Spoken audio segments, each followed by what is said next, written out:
just added, essentially here, two insights to a goods market equilibrium. When we open our economy, we flatten, right, our goods demand curve. DD to our AA. So we can now call this ZZ, right? This is our demand, right? Compared to before, this is now flattened. All right? And we can now read off whether we have a trade deficit or a trade surplus, or whether our trade balance is, or whether our trade is balanced.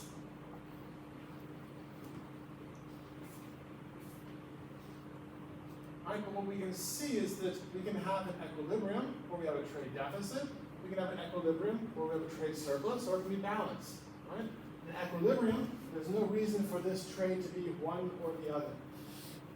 Right, so remember we had equilibrium.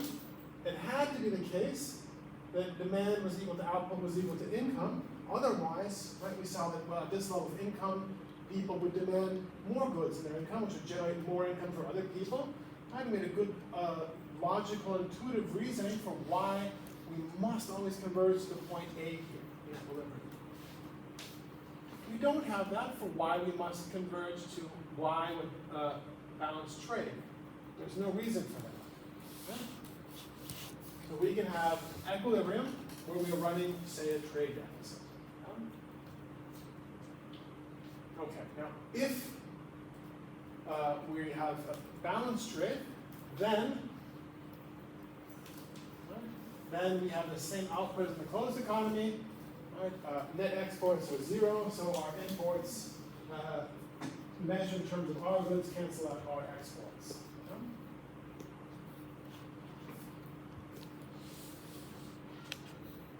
All right, so if we impose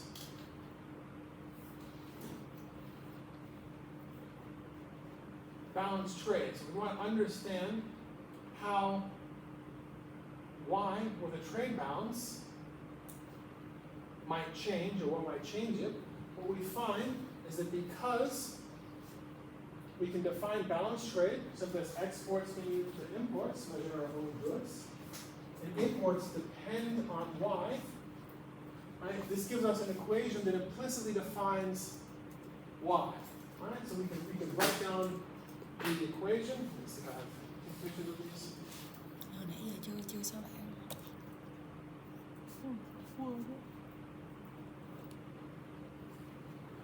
Chị cũ rồi.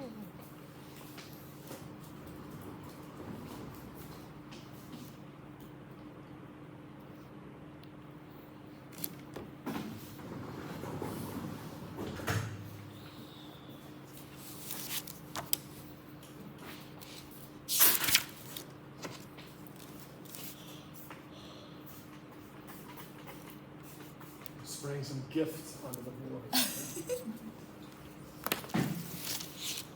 But it is kind of, it's poison for the ink, right? It goes right away.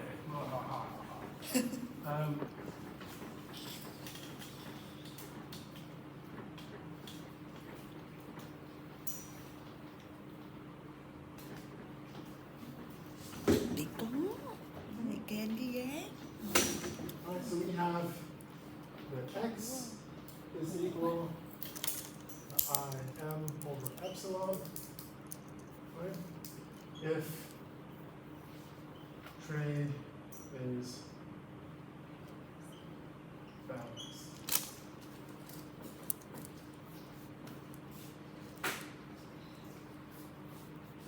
Right, if we go back right here, we see that what this means is that we have a function of y star epsilon equals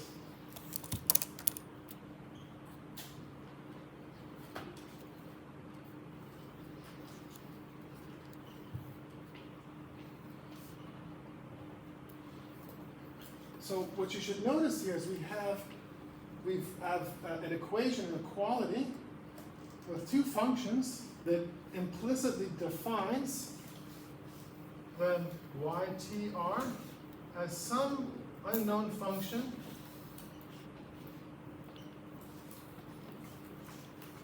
of y star and epsilon. All right, so when you think about this, this tells us that the level of output of our country, such that we have balanced trade, is determined by exogenous, right, income of the rest of the world, and our competitiveness.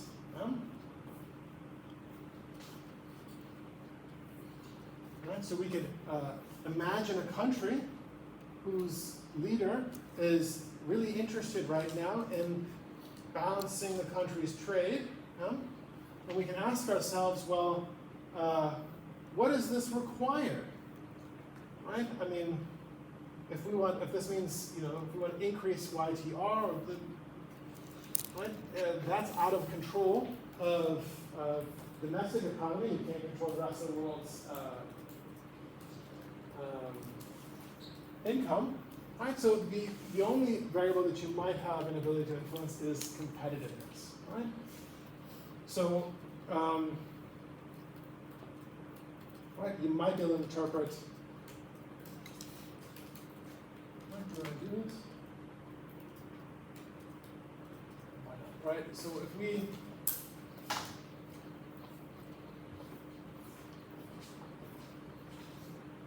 now do some fun things with math, and since I'm an economist, that means taking derivatives. Right? Let's hold y star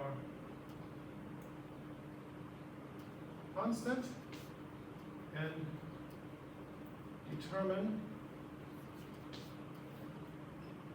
how YTR depends on epsilon. Right, so let's just do a total differential of that equality with respect to the variables that we could change.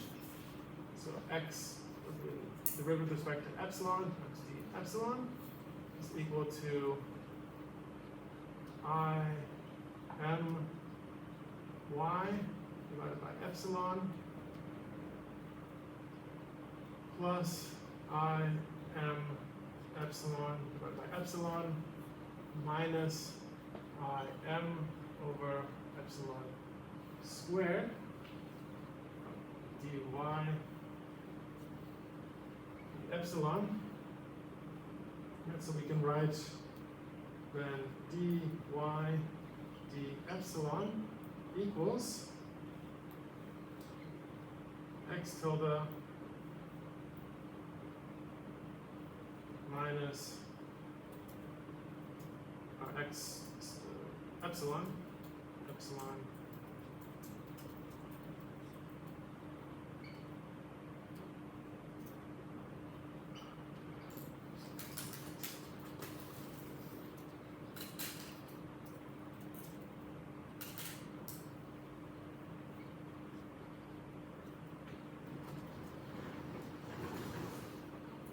let's see if we can maybe figure out the sign of this thing.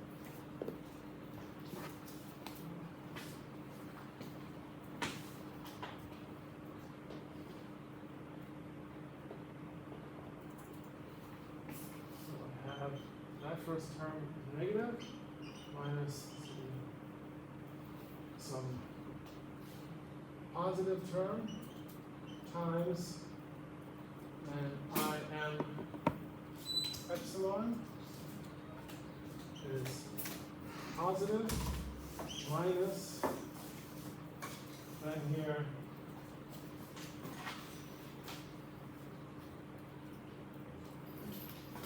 this positive term here.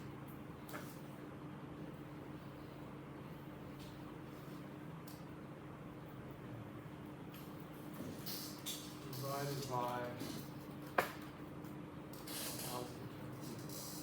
right, so because of this, it's not clear, right, which of these is going to be larger. We're going to come back to that, but right, so we can't.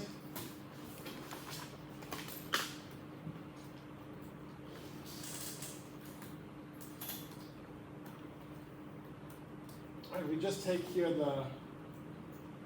this direct effect, we'll turn this into the Marshall-Lerner effect. If you just look at this component here, this should be negative.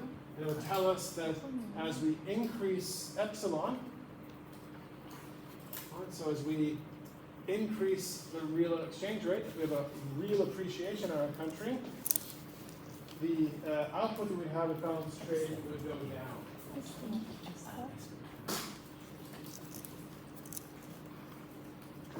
Right, in other words,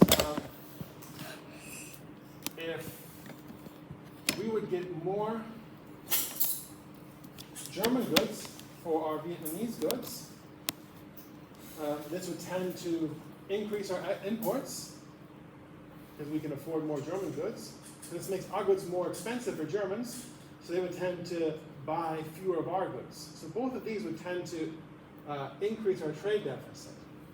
Right, so the only way then our trade deficit can then stay balanced is if our income goes down. Right? So we would like to import more goods from Germany, but as our income goes down, we can afford to import fewer goods. So these would even out. So we'd see that here,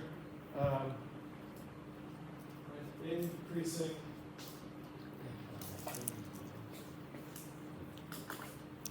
and so if we think of I don't know, maybe let's think of Y TR USA epsilon China TRTB trade balance USA is negative. Cái chữ B, So if chữ B á. American politicians are of the opinion that Chinese goods are too cheap, right? China's giving us a bad deal by giving us inexpensive goods. I don't know, but Trump says it's right. It's a bad deal, right? We have, from the U.S. perspective, right? We get a lot of Chinese goods for U.S. goods, and right, that's that real exchange rate. We have high competitiveness from China, an unfair competitive advantage for China. So we need to reduce the real exchange rate, increase our competitiveness, and this would tend to the United States. This would reduce our output that would be associated with a balanced trade. Right, so essentially what we're doing, so first hold quantities constant. If we make Chinese goods more expensive, then the goods that America imports from China are becoming more expensive. This would tend to increase the trade deficit. Right? So how can we overcome this effect? Well, if they reduce their demand and the quantity. And how are Americans going to reduce their demand and the quantity? Well, if we reduce their income. Right? So we could balance trade with China if we make America poor again. Maybe, perhaps, one way you could interpret, from this perspective, U.S. trade policy. Now there might be, we're going to get to here, J-curve effects, Marshall-Lerner effects. There's this component going on here. So it's not quite as clear cut. Right? That's always, again, suite of models to understand, interpret what contemporaries are talking about, right? How could we think about issues that are currently floating around the world with the tools that we have, right? And that's maybe one way to think about it. Okay. So let's look at the goods market. What happens if we increase government spending? Right, this shifts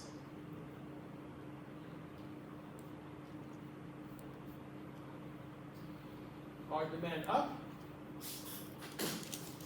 but the multiplier is smaller than before. How can we see this? Remember, our demand curve is now flatter. So if we look at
because our demand curve is flatter, because of the income dependence of imports, when we shift, do a parallel shift upwards, and we then come back to equilibrium, it's going to intersect the 45-degree line closer to the origin, not just mechanically. Right? All right, and why what's going on here? Remember, we had the story, we're going to build a new highway, say, a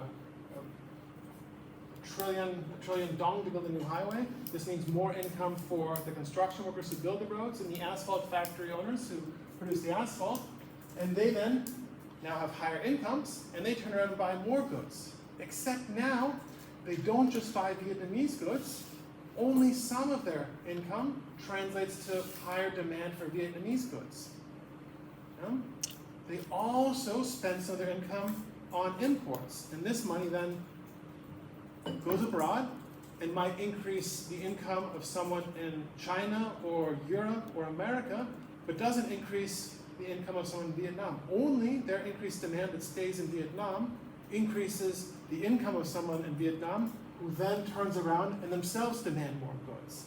So if you notice that every multiplier round, some of this additional demand that comes from additional income gets siphoned off into buying goods from abroad. Right, so intuitively, that's why, right, we see this multiplier effect be smaller, because in every round, some of the income gets lost or redirected to demand from abroad. Right? So your portion demand now falls on foreign goods. All right, what we also see is if we began in a case where we had balanced trade, this government spending, right, and this is a trade deficit. Well, certainly here, right? We've just explained that we have rounds and rounds of additional income and additional demand, and part of this additional demand goes to buying goods from abroad, or imports go up. Nothing has changed that would make exports change. Right? If Vietnam builds new roads, this is going to make a lot of people increase their income in Vietnam, and they're going to demand more goods, also buy stuff from China, but let's face it, Vietnam's a big country, but if some people in Vietnam buy some more Chinese goods, this isn't going to change Y star, the national income of China, in any measurable way, right? It's big. Right? So exports won't change, but imports go up, hence we now have a trade deficit. Yeah? All right, what would happen if for whatever reason we see an increase in Y star? What if China becomes wealthier for whatever reason? Well, right, this is going to give us our demand for domestic goods. Right, if we start off in a position of balanced trade, that's going to intersect at our initial equilibrium point with our demand for domestic goods. Right, and now we increase our exports, right, through the increased income from abroad. So this would give us a parallel shift up, right, of our flattened ZZ curve. And our new equilibrium would be in A star.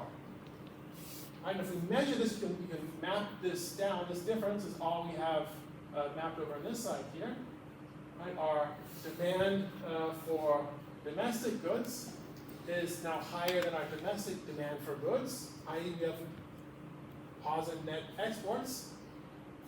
Right? We've shifted up here this, right? So that's the way to see it. When we shift our exports up, when we change in exports and increase in income, and we now compare this to our domestic demand curve, we find the new level of output that would be consistent with balanced trade, but we find that our equilibrium output doesn't go all the way up to that level, it's somewhere in between. So we're in a situation where we now have positive net exports, or we have a trade surplus. All right, and there's also, through this multiplier effect, we have an increase in imports. All right. Why? As you go from Y to Y star, our income goes up, which means, right, we're going to demand more goods from abroad as well.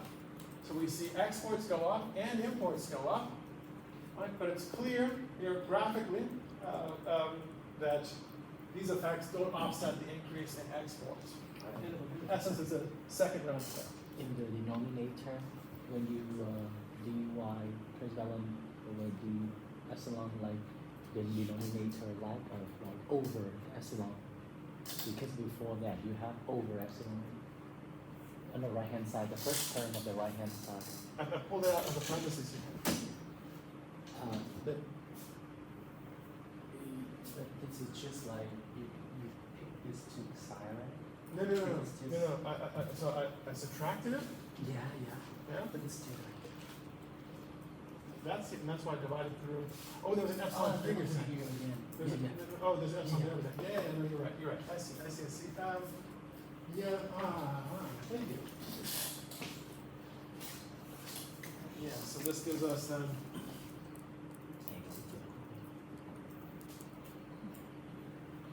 Right? Yeah, thank you. It doesn't change. Yeah. Right, we still have the same signs, but that was 2 points off of my exam. Right? So, right, and now we can get to. This is something we're going to start thinking about trade wars, right? We can already start thinking about trade wars, tit for tat, and how that might work in this setup. So, if we have an increase in our domestic demand, this is going to increase our domestic production, but also our demand for goods from abroad, our imports, is going to lead to a trade deficit. An increase in foreign demand leads to an increase in domestic production, but leads to an increase in our exports, a trade surplus. Right? So also leading to an increase in domestic production. So increasing our domestic demand, right, or if there's an increase in foreign demand, will both increase our domestic production. So we have a situation here where we can have a free rider problem, right? We have a recession in our country. Now usually, we kind of see in many countries, particularly if they are integrated economically, right, the recessions kind of happen together. Which would be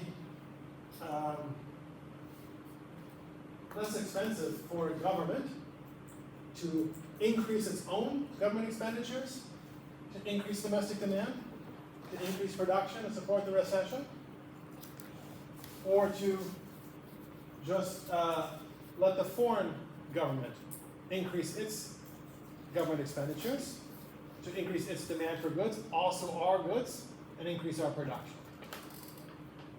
Wait a second, we only have to pay for our government expenditures. If China increases its government expenditures and buys more Vietnamese goods, that would increase our production too. So why don't we wait and see? Why don't we let China take, right, we're integrating our economy, trade all the time, why don't we let China take care of the current recession, and we won't have to pay for it.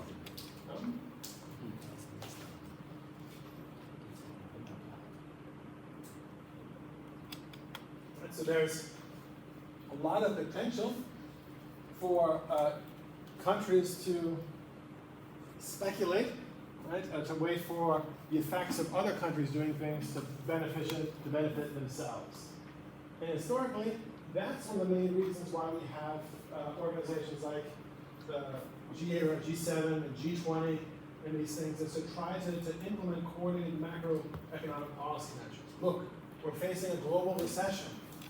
We all need to do something, and if we all do something together, right, no one is going to have to pay the entire bill for the world recession that we all want to end. Yeah? If we all work together, right, we can make this, we can end the recession, and no one will have to pay too much. Is the idea of how they should work.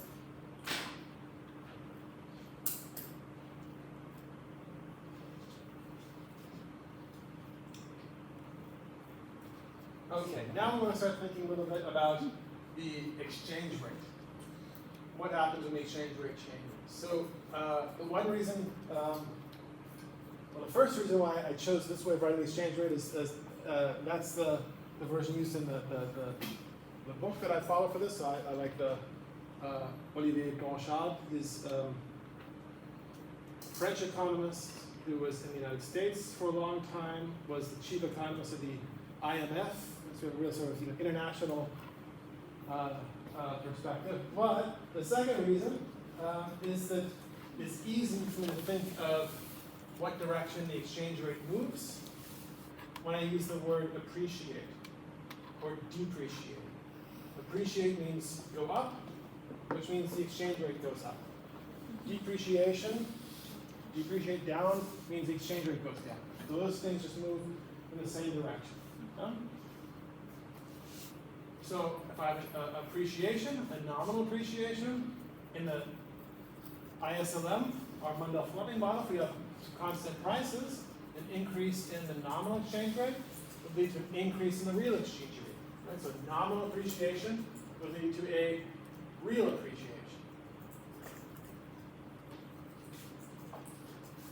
Now, what happens to our net exports?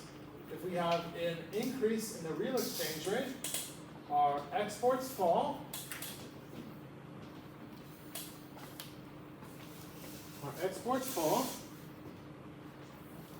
And our imports rise. This goes the quantity effect. More is demanded. But our imports become cheaper.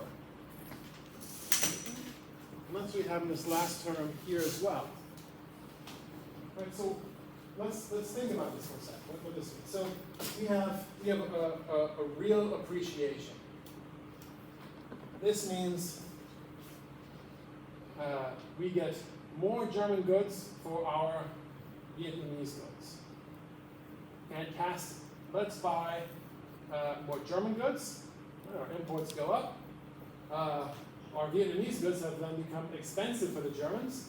So their demand for our goods is going to go down, so imports fall. Okay, that's fine. But now, what is the cost? What is the cost of the imports that we already were demanding? Right, so if we were already buying 10 kilograms of sausage, right, for, right, if we said so 10 kilograms of rice per kilogram of sausage, so it cost us 100 kilograms of rice for the 10 kilograms of sausage that we're buying. But we're saying that now the real exchange rate goes up. So we would get, we maybe have to pay 5 kilograms of, when the real exchange rate goes up. Yeah, so one fifth. So 5 kilograms of rice for a German sausage. Kilogram of German sausage. That would mean, right, that the 10 kilograms of sausage that we were buying before. So now, first thing we're saying is that, well, sausage is cheaper, so we're going to now demand more than these 10 kilograms. But before we think about that, how about the cost of our current these 10 kilograms that we were buying before, now instead of costing 100 kilograms of rice, they now only cost 50 grams of rice. Right? So the quantity demanded has become cheaper. So on the one hand, we would like to buy more sausage because it's cheaper. That would tend to increase our imports. But the quantity of imports that we were buying beforehand has now become cheaper in terms of our own goods. So which effect is going to be larger? The quantity effect, that we demand more import goods and we export less, or that our imports cost us fewer of our own goods. We have a general condition, it's the Marshall condition, Lerner condition, that says that this decrease in X and M together outweigh this value effect. All right, which is why when I was interpreting things here, I said let's just focus on these components here. That's the value effect, the Marshall-Lerner condition, Marshall-Lerner Bedingung. I was speaking German in the middle of a sentence. This is what happens if you move to a foreign country for 20 years, you start like forgetting your language and you mix them up. I mean, you're lucky I don't sound like a German speaker at this point in time. I can do my German accent impression, but it's being recorded. I could get in trouble. All right, so we see that this overall negative effect is going to outweigh minus this potential positive effect, which is why I came to the conclusion that we have this decrease there. And it's the same thing with one here.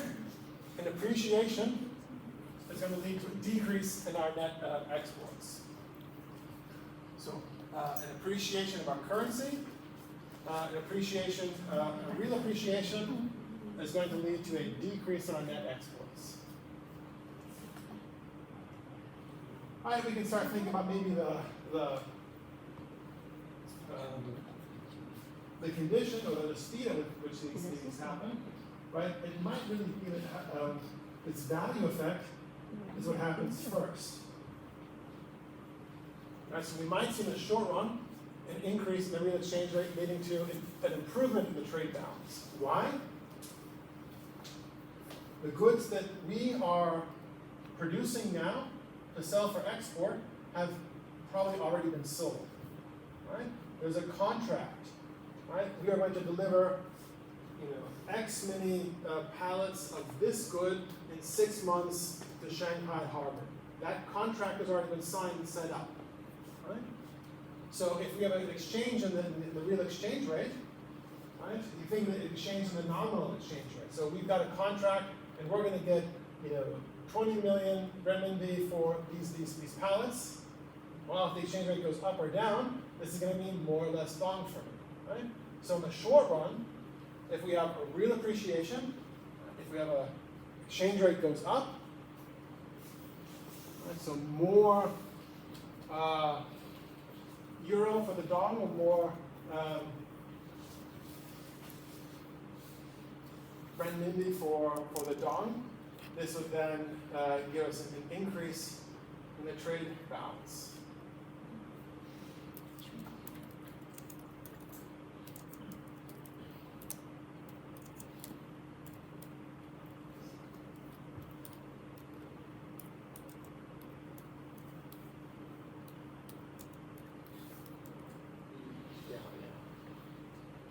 Yeah.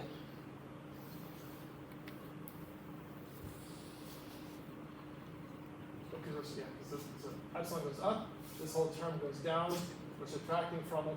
Right, so if you think of this in nominal terms, the dong cost of our imports is going to go down if we get more renminbi per dong. Right, so this would tend to improve our trade balance if the exchange rate went up. Right, so that would be the case maybe in the very short run. This value effect dominates. But eventually, right, we then are going to sign new contracts. We're going to change our imports, and other countries are going to change their exports. Right, so there then, right, the delivery contracts are then reset, and we have this marginal learner bidding and the adjustment of these quantities, which then leads to the trade balance deteriorating, and the marginal learner condition is fulfilled. Right, so this one is like only to make a new picture here in terms of the English. Right, but we have simply just time. If we have our depreciation, right, if we have a depreciation, this would tend to reduce our net exports, right, initially, right, and then over time we then see, as we go from A to B, and over time we eventually see this improvement as new contracts are signed that take into account this depreciation. All right, do we see this? Right, so here we have the real exchange rate from the German perspective, 70s, 80s, 90s. Black is the real exchange rate, and in red is this is our net exports. Right, and net exports, this going down means that our net exports is going up. Right? So it's just we can see the timing. Right? And what we would see here is that we have a real exchange rate goes down, and we see, right, the surplus going down with it. They seem to be positively correlated. Right? Right. Since 1999, there doesn't seem to be really much effect going on. Right? So it's not clear how strong this effect is. It's a little harder to measure because of this time delay. But right, if you look in the United States, right, so it's the same picture as as before. So going up means we have a deficit. So it's the real exchange rate goes up, right? We see, and again, this positive correlation, and it seems to hold pretty well. So any medium-term effects, right, I guess you could look at, so what the appreciation, and then of course the productions. Maybe at the moment in time here, so you see red goes up, black goes down, but then with a little bit of a delay, they tend to move in the same direction. It's hard to see this annual data, right? But there seems to be some evidence, right there. Okay. So at least for Germany, a very large exporting country. Real appreciation in the 1980s, initially reflected rising and then a decreasing trade balance surplus. So in accordance with the J effect. Right? So we have real depreciation, right? As it goes down, we initially see exports going up, or exports, exports surplus going down. It's the opposite scale, and then they start to move together, so then opposite directions. Right, okay. I don't know, so the J curve effect is very briefly observable. There used to be a lot of emphasis put on this. It seems to have become weaker and weaker over time.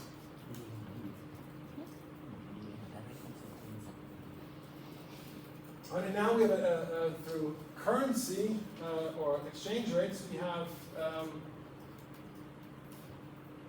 another possibility of a policy gain between countries. Right, so increase in foreign production is going to lead to net exports going up for every level of domestic production. Right? In the medium term, we have the marginal limit conditions applying. Right, so this means if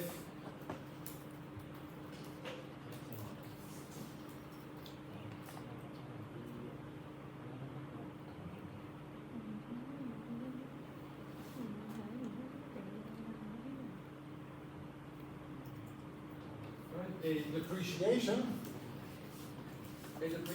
would cause a shift towards domestic goods. And so if we can bring about a depreciation, we're going to reduce our exports, the trade balance, appreciation.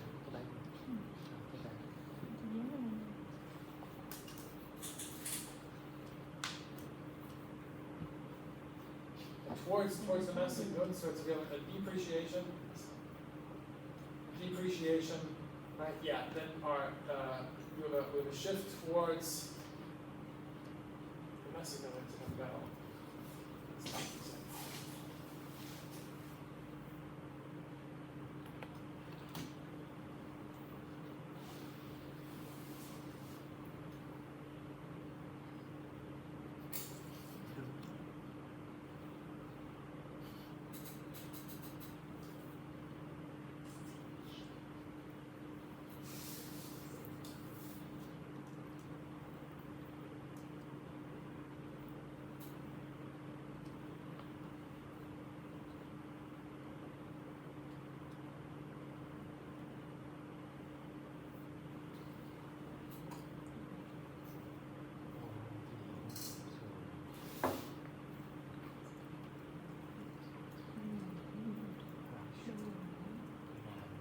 Okay, so we have a depreciation. We have a depreciation of the dong.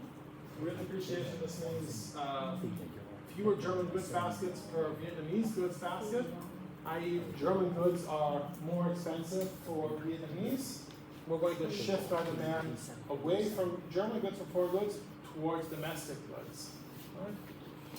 At the same time, fewer German goods per Vietnamese good means that Vietnamese goods are less expensive for Germans, so Germans will increase their imports of Vietnamese goods, i.e. our exports will go up. Right? So when we have a real depreciation, right, this gives us a shift in demand towards our goods, right, both in our own demand and demand from abroad. Right? So this is certainly going to increase our domestic production. If we can depreciate our currency, right, our domestic consumers are going to buy more goods from our country, and foreign countries will buy more of our goods. Right? This is going to improve our trade balance. We're importing less and exporting more. And this is called beggar thy neighbor. Have you heard that before? The beggar thy neighbor policy? So this is what they call it in the literature, and this is so it's from the Bible, yeah?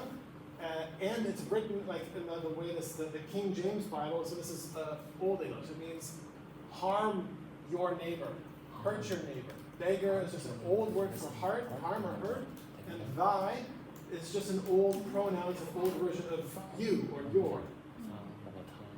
Right? So.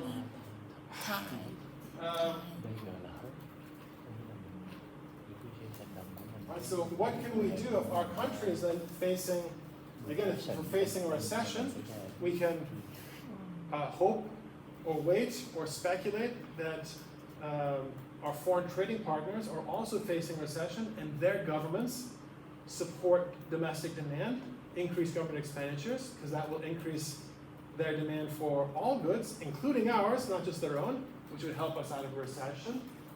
Or, if we can bring about a real depreciation, right, this would increase other countries' demand of our goods, and our domestic consumers would shift their demand away from imports towards domestic production, domestic goods.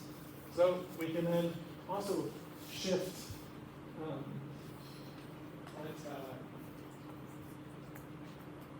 demand towards our domestic production. What are the consequences then to our neighboring countries? So let's pretend nothing in Germany has changed. If we depreciate our currency, if we go through a real depreciation, we make our goods more expensive for Germany. They are not able to afford as many of our goods as before. If nothing else changes, this simply means less goods in total for Germans that they're able to afford. Right? This is going to reduce their demand, their production, their income. Right? So it's kind of like, oh man, we've got a recession. I don't like it. Let's throw it off to a country that we trade with. Yeah? That's why it's called this bigger than neighbor policy. So I guess as we beyond the last 10, 15 years for quite a while, some countries have accused, China of pursuing a policy like that by preventing appreciations. Right? So if we think about this in terms of the currency, the argument would be that we should see an appreciation, nominally and real, of China vis-a-vis the United States. So there should be more renminbi per US dollar.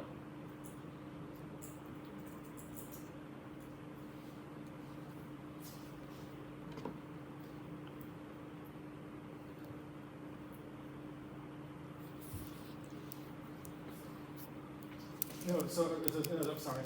So the other way, from the perspective of China, it's a real appreciation. China is preventing its currency from appreciating, which would be then, from the American perspective, like I wrote here, a depreciation. So there should be fewer renminbi per dollar, meaning that this epsilon. Right, so there should be fewer renminbi. So from the American perspective, the exchange rate should depreciate. We should have a real depreciation. And here, indeed, if the real exchange rate went down, from the U.S. perspective, that could lead to an increase in the output of the balanced trade equilibrium in the United States.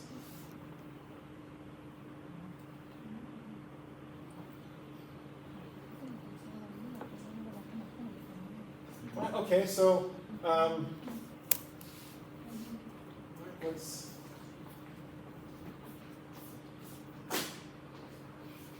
think about this logic for a minute.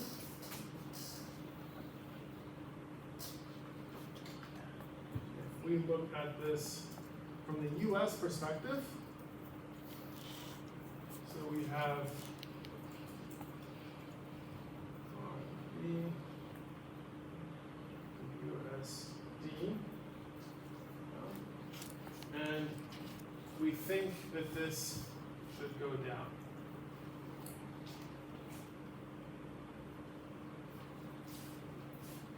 Right? Now, if we, right, in terms of the real exchange rate, Gọi là lại riết cho nó rối rối luôn. this is Giới thiệu.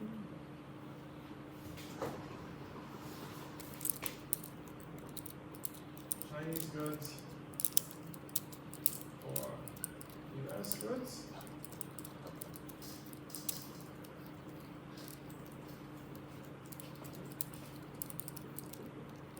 Which we can look at in terms of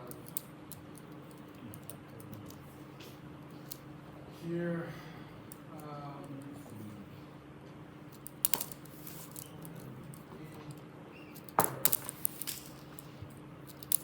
These goods.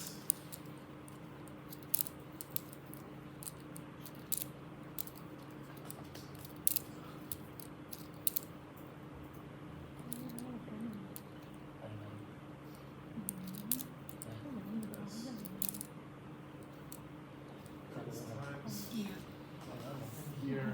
Rủ giùm con bé hết xong nữa gì cái là không đó cái là nhận từ nữa là không thấy khi nữa cần nhận cá nhân We simply sao here.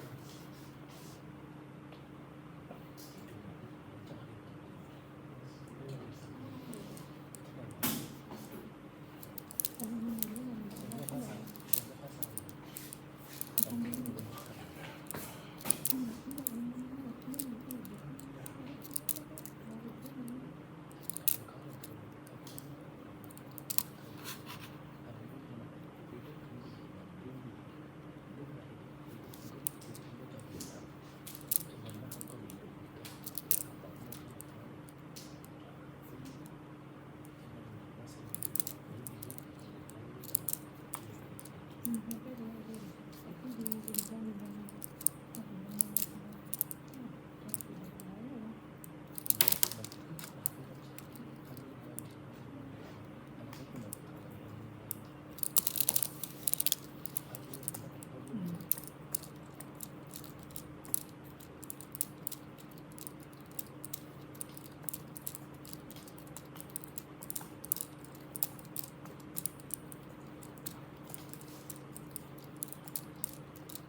So we can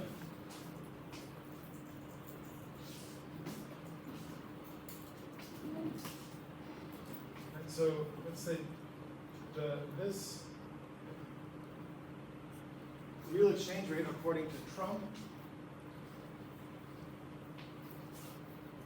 needs to go down.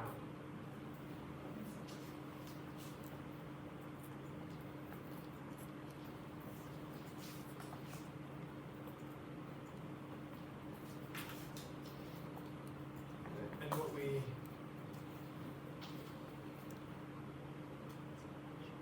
need then, to think of the tariffs, we have the US dollars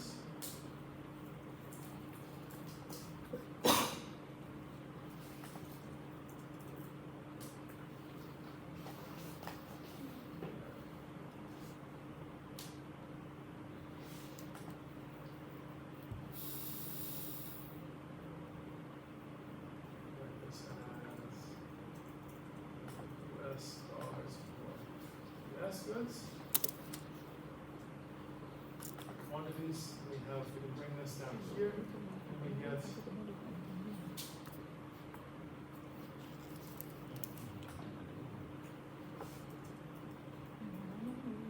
US dollars for Chinese goods.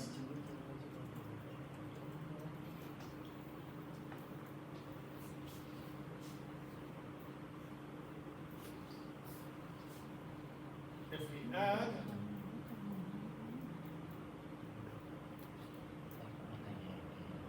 a tariff at the imports of what people pay in the United States in dollars for Chinese goods, right? So if this goes from 0 to some positive number, well, it's not 0, but it goes from like 5% to some positive number, right? That's going to reduce the real exchange rate. So it's going to cause this depreciation from the American perspective, or forcing the appreciation from the Chinese perspective that Trump is claiming should happen.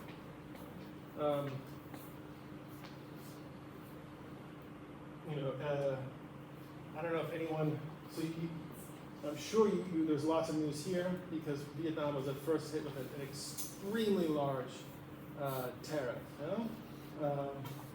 Since I've been coming here for a couple of years, I started to care about the places that I've spent time, and so I looked at that, and I was just, it's just atrocious. Let's see if they have the.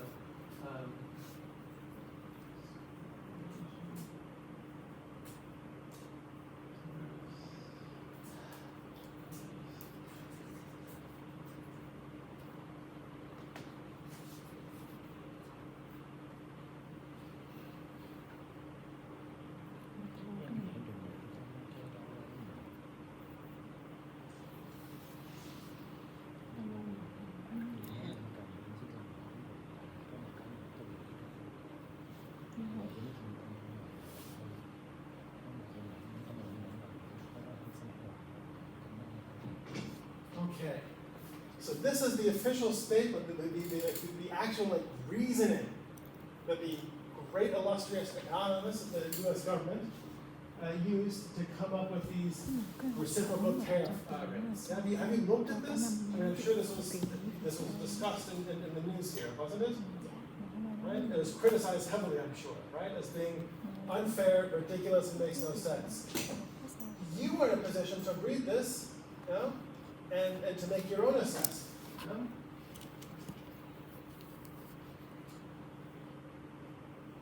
Right? Oh no, there's some math. This isn't. Are you scared of this math? I'm not scared of this. You're not scared of this. Let's take a look and see what we can do with this. All right. So we have X as exports, M as imports. Right? I'm not sure exactly. I think this is some quantities. I don't know if they're measuring the same currency and the same goods.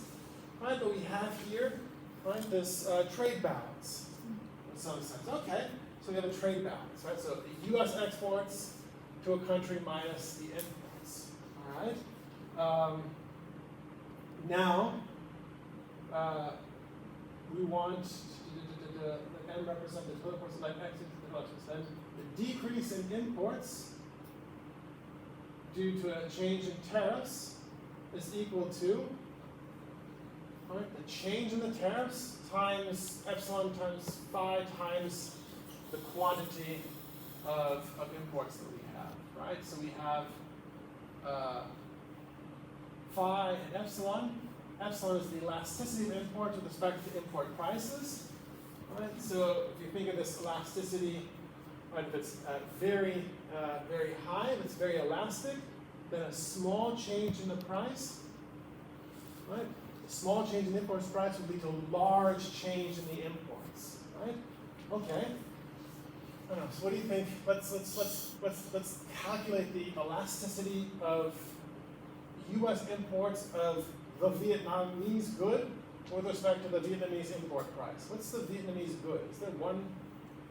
There's a lot of different goods, aren't there? Come from Vietnam. A lot of different goods. And they have different prices, probably different elasticities. Okay, but somehow we're going to come up with one elasticity for an entire country. Okay. I'd be interested to see, right? There's probably some really, I've done now some econometrics. You've done econometrics. We could tackle it. We probably did some high, really rough, difficult, amazing econometric analysis. Yeah. Okay. And then phi. This is a pass-through from tariffs to import price. What do we mean by pass-through? We've not talked about this. So, if I have to. If I have to pay a tax, and the tax, if I'm a business, and the government says you have to pay taxes, there are a couple of things that I can do. I can pass on this tax one for one to my customers. So my taxes go up by 1%, I increase my prices by 1%. What's going to happen? My goods become more expensive, consumers buy fewer of my goods. I might not want to do that, right? I might decide, okay, my taxes go up by 1%. Oh, bummer. I'm going to increase my prices by only 0.5%, right? So that, I'm going to pay some of the taxes myself, but the reason why I would like to do that is that then, with my prices not going up by as much, the demand for my goods won't go down by as much. Yeah? So there are situations where if I'm making a profit, then it might be, and if I'm in business, I'm hopefully making some kind of profit, that it might be sensible for me to not pass these additional costs, these prices on one for one, right? Okay, so let's increase tariffs. We need to know how much of this tariff is going to be passed along to customers. That's phi. And then we need to know how strongly the American customer is going to respond to this change in tariff, right? And then we're going to multiply that with the quantity of the import, and that's going to tell us how much imports will go down. So this is going to tell us what tariff we need to impose on Vietnamese goods in order for the demand of Americans for Vietnamese goods to go down by whatever amount we're looking for. Right? So, and the quantity that gives us a trade balance of 0, right, is this amount here. Right? Okay. And so to tell us that we're actually, I had worked through this, but I have not worked through this before for this case. I'm going to look a little bit more into this for us tomorrow too and go through it. So if we have, the reason why is because it's then really disappointing. I'm giving it away. It's going to be really disappointing in a minute. It starts off as thinking there's going to be something that we can understand that makes sense, and hopefully you'll see in a couple minutes that it's just meaningless.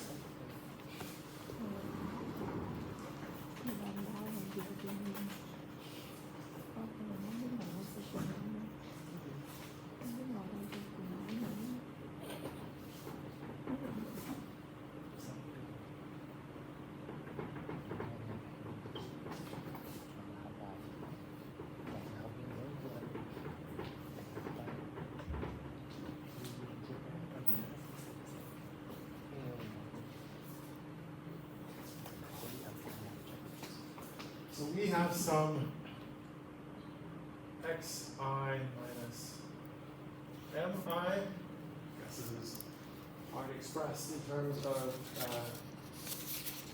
US goods. Fine. And this is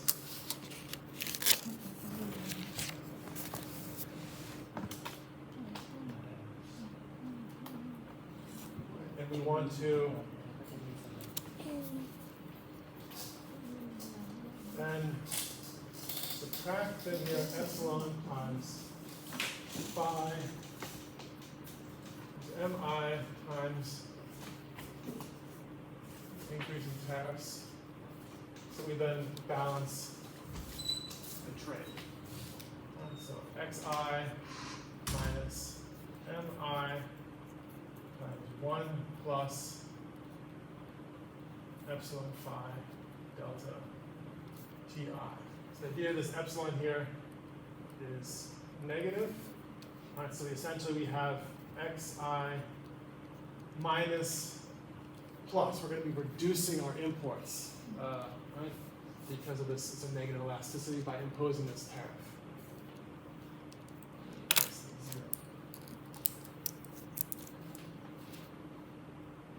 Right, so we call this in here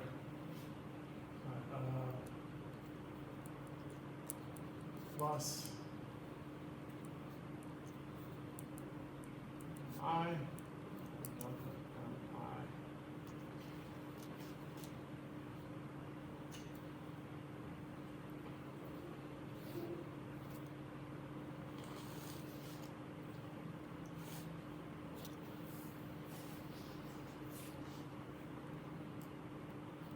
All right, so we're just calculating how much imports are going to go down. Right? We're going to take the quantity and we're increasing the price, calculating how much of that price is going to be passed on to consumers and how strongly they're going to respond to it. All right, so I mean, we have some like Marshall-Lerner quantity price effects that seem to not be there, but this doesn't seem to be obnoxiously wrong. Right? Okay.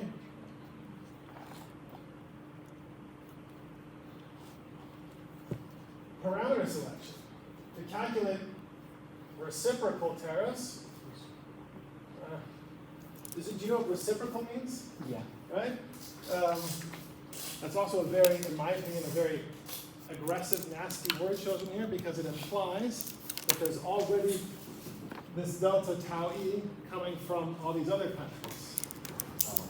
But the argument being, what we just saw in the previous slide, is that people feel that perhaps, like, for example, China has been preventing an appreciation, or from the American perspective, a depreciation.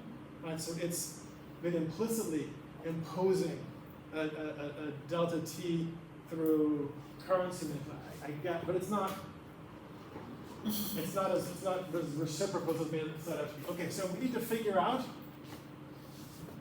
the elasticity of the American consumers with respect to Vietnamese imports. And this is kind of difficult, right? I mean, there's estimating different elasticities for different goods, and then calculating the composition of the Vietnamese export basket. So do like a trade weighting of the Vietnamese export basket based on the different elasticities of demand to different goods, right? We can just set it to 4.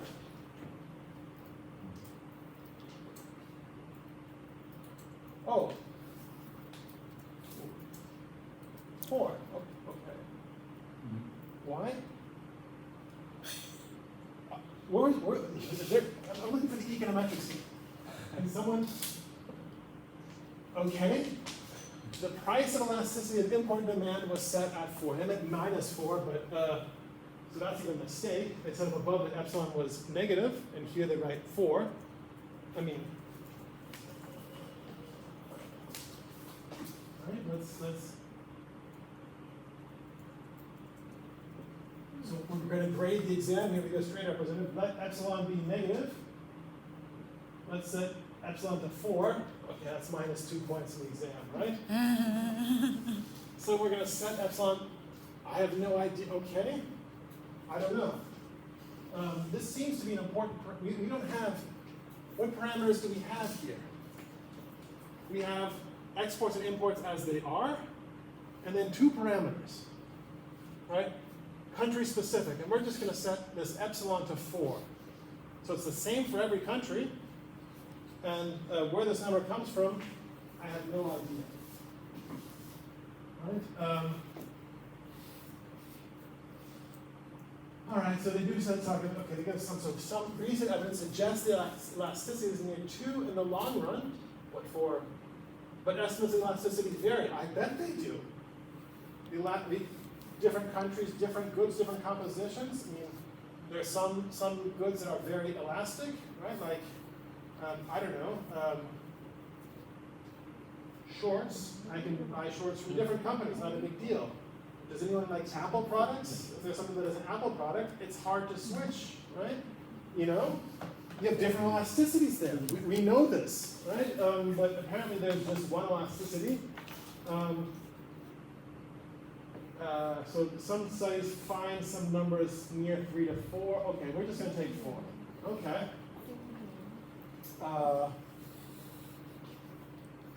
And then the elasticity of import price with respect to tariffs, phi. So what they mean here is the pass-through, right?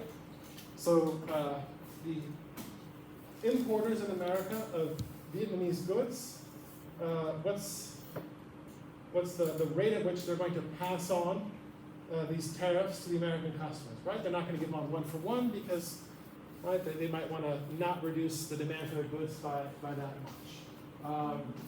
But it's going to vary, right? They're different goods, different. No, it's 0.25. Does anyone know another way to write 0.25? 1 over 4. Mm-hmm. Oh, what's 4 times 1 over 4? 1. Wow, that's pretty convenient, isn't it? I mean, I've done a lot of econometrics in my day, and in terms of estimates, you know, chef's kiss. That's fantastic. Yeah. So this just kind of drops out, right? We just have a -1 that shows up. So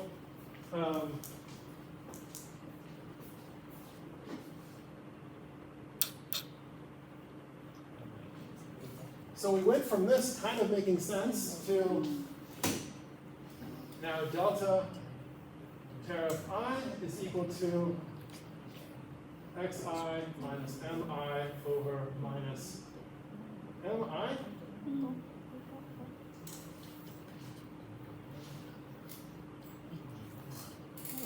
This I over mi minus plus 1 minus xi over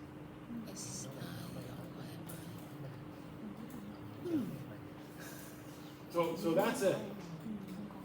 So this means every country, right, that the United States is, did I get this right? So if the imports is greater than the exports, imports is greater than the exports,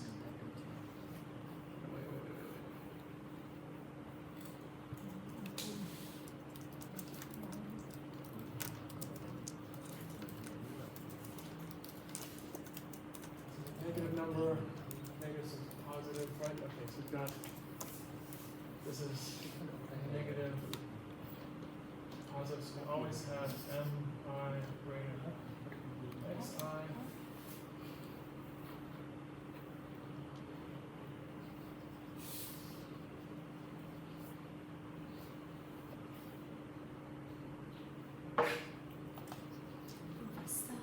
So the epsilon will take form.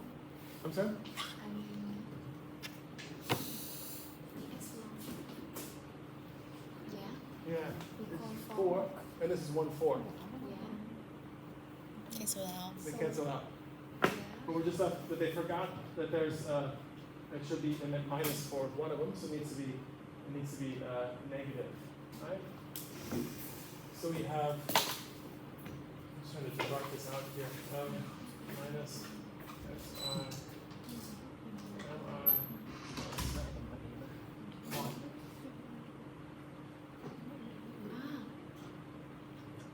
Professor, Yeah? I think the sign in the second line, no, the next, no, I mean, it's You just come here? so why this is minus? Oh, yeah. So it should be. Plus?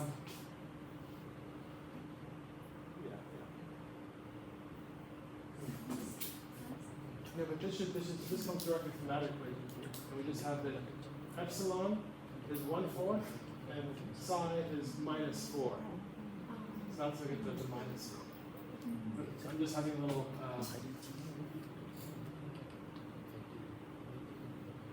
So the higher. Let's see. So these are. Let's see some numbers. So if we export 100 million, we import 200 million, then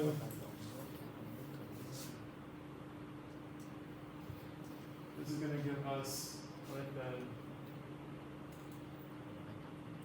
minus 100 minus 200, right, is 1/2 or 50%.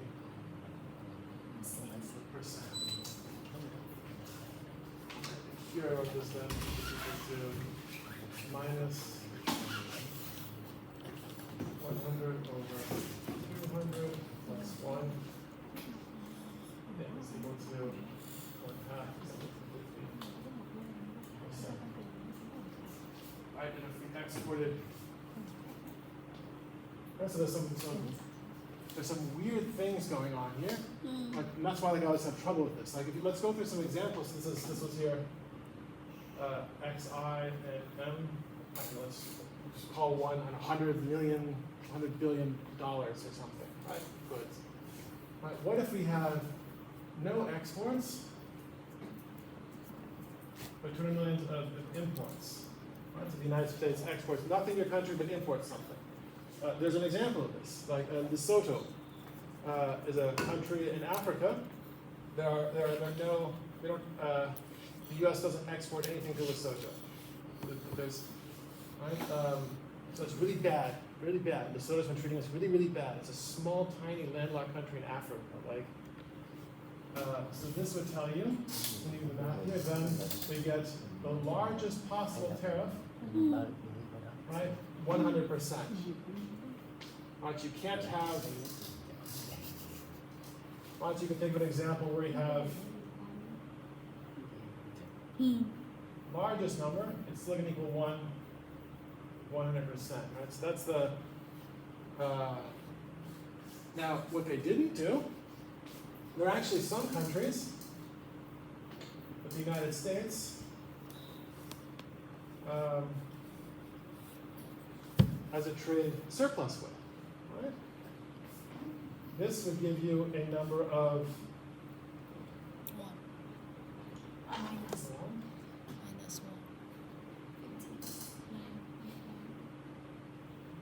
They should have a negative tariff, right? Oh, it's reciprocal. No, we didn't do that. Let's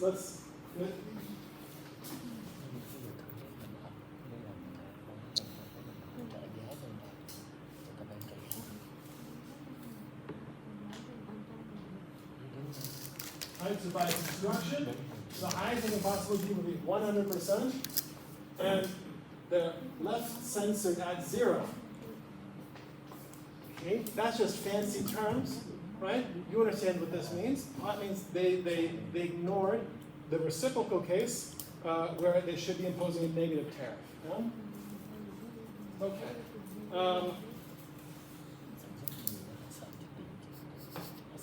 So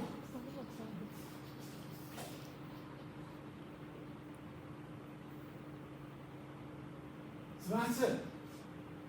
Wait a second.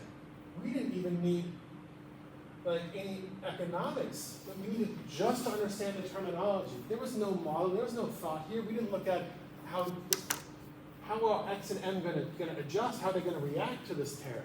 Right? That's what we're doing now. This isn't gonna balance this out. Why he's forgetting about endogenity. Everyone there is forgetting about endogeneity. When you change this, these terms are gonna change as well. Right? And if you do this across the globe, you're going to change Y star around the world and Y. There are going to be changes here. But we don't even have to think that far. -4 and 1/4, the numbers that just came from nowhere, had nothing to do with any country specific. So this is the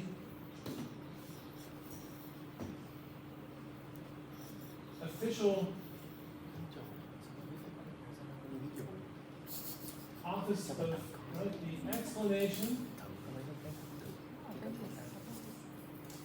the Office of the United States Trade Representative. That is the official explanation for the economics that went behind these calculations. So that's like Yeah. in the case like I think we're trying to find the base delta, so the change in the tariff rate, like so if even if like -100%, it's like before that maybe it's 200%. Like the U.S. imposed like the tariff rate on that, and then it come down to 100%. But we don't have. There wasn't 200% beforehand. Like across the board tariffs, I think that the largest they were not. Right, so it's the change necessary. So increasing by, right? We have when we.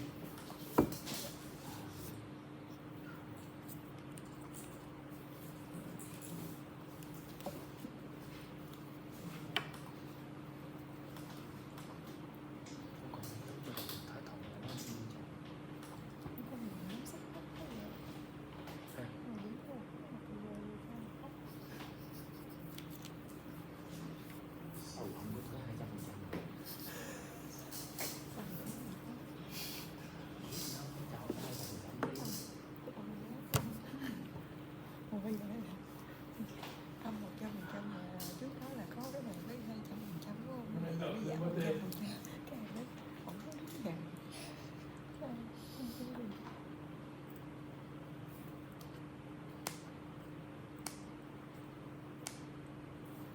So they took these numbers.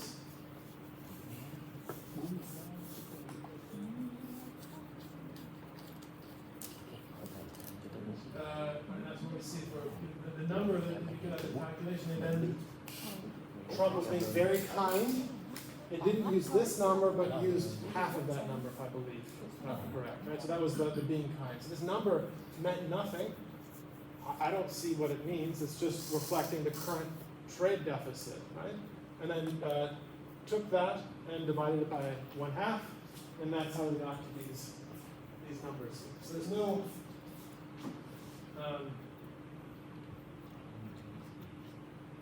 right, so the country with the largest, the 100%, right? And the grace of Donald Trump who cut it in half. DeSoto didn't get the 100%, which is I don't even know what that means. But like I think it's like the 100% is the highest. You could charge higher than a 100% tariff. That like you shouldn't, but like this number, this calculation only makes sense like. If the whole world's between 0 and 100%, there's some, you can't give more than 100%, right, every day. That's by definition, 100% is the maximum. But you can have a more than 100% increase in the tariffs, which is the price is then not twice the original price, it could be 3 times the original price. That would be a 200% tariff. So even the scaling makes no sense. But right there you see Lesotho, right? All right, but again, so this is the entire. This was put out at the same time. So I think yeah.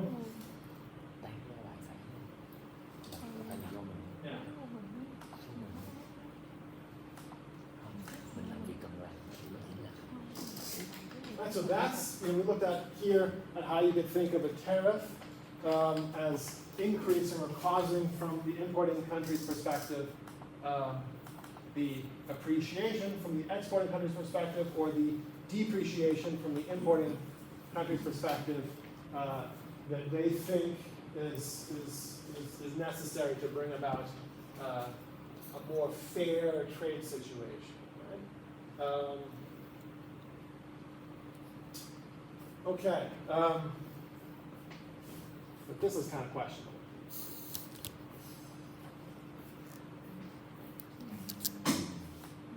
All right, so reducing the trade deficit. So at constant production, right? If we want to not reduce output and reduce the trade deficit, right? Okay, so let's pretend now we're the United States. We want to reduce our deficit, right? But we don't want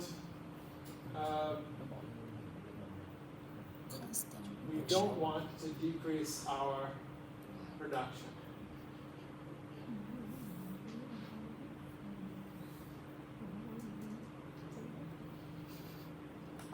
So we can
Nãy giờ mày thấy tao có phản ứng gì không là mày biết. Tao chơi rồi. Mày có gì để chơi nữa luôn. Cái này nấu nằm trên chương trình này hỏi chơi thì chị chơi.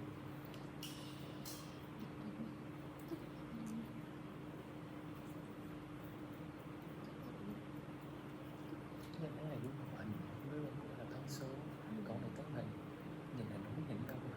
Đây Ý là nó đã cho tấm hình mà nó còn chạy nữa. thì có vẻ hết mình cũng không biết lấy là chỗ nào để biết.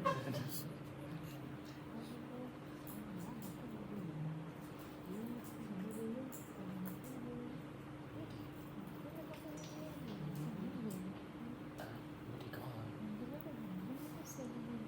Mày biết con là tax là thì sửa cái